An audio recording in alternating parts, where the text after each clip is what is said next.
নেহা, তুই কি কখনো ভেবেছিস যে আমাদের জীবনটা এমন হবে? আমি বিয়ের আগে তো ভাবতাম শ্বশুর বাড়ি মানে নতুন পরিবার, ভালোবাসা পাবো। কিন্তু এখানে তো আমি চাকরানির চেয়েও খারাপ। সারাদিন আমাকে শুধু গালি দেয়। দিদি, আমি তো মাত্র 1 বছর হলো এসেছি এই বাড়িতে, কিন্তু মনে হচ্ছে যেন 1 যুগ কেটে গেছে।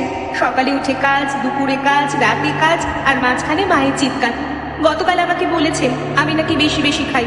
বেশি খাই মানে? তুই তো নতুন, আমি 3 বছর ধরে এই অবস্থায় আছি। আমার স্বামীকে বললাম, সে বলল মায়ের কথা শোনো।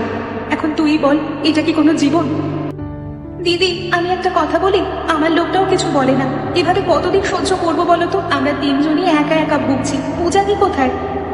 পূজাদি রান্নাঘর গোছাচ্ছে এখনো। দিদি সবচেয়ে বেশি সহ্য করে এই বাড়িতে, তবু দিদি কখনো ভেঙে পড়েনি। দিদি, আমি একটা কথা বলবো? গতকাল রাতে আমি খুব কেঁদেছিলাম। আমার মনে হচ্ছিল বাড়ি ছেড়ে চলে যাই। নেহা, এভাবে বলিস না, আমরা আছি, তুই একা নোস। ওরা দুজন জেগে আছো, ভালো হয়েছে। আমি একটা কথা বলবো। আজকে মা আমাকে বলেছেন আমি 6 বছরে একটা সন্তান দিতে পারলাম না। পাড়ার লোকের সামনে এই কথাটা বলে মা আমার মন ভেঙে দিয়েছে আজকে।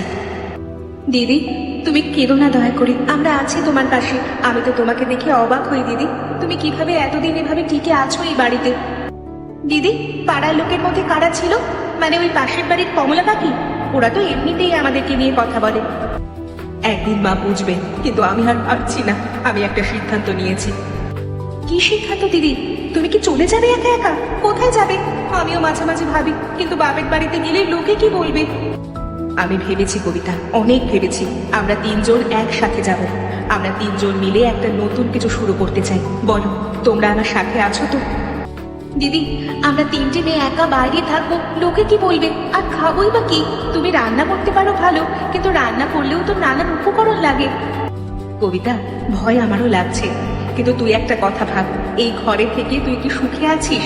এটা কি কোনো জীবন? আমরা এমন একটা জায়গায় যাব যেখানে কেউ আমাদের অপমান করবে না। দিদি, আমি তোমার সাথে আছি। আমি আর এই ঘরে থাকতে পারবো না।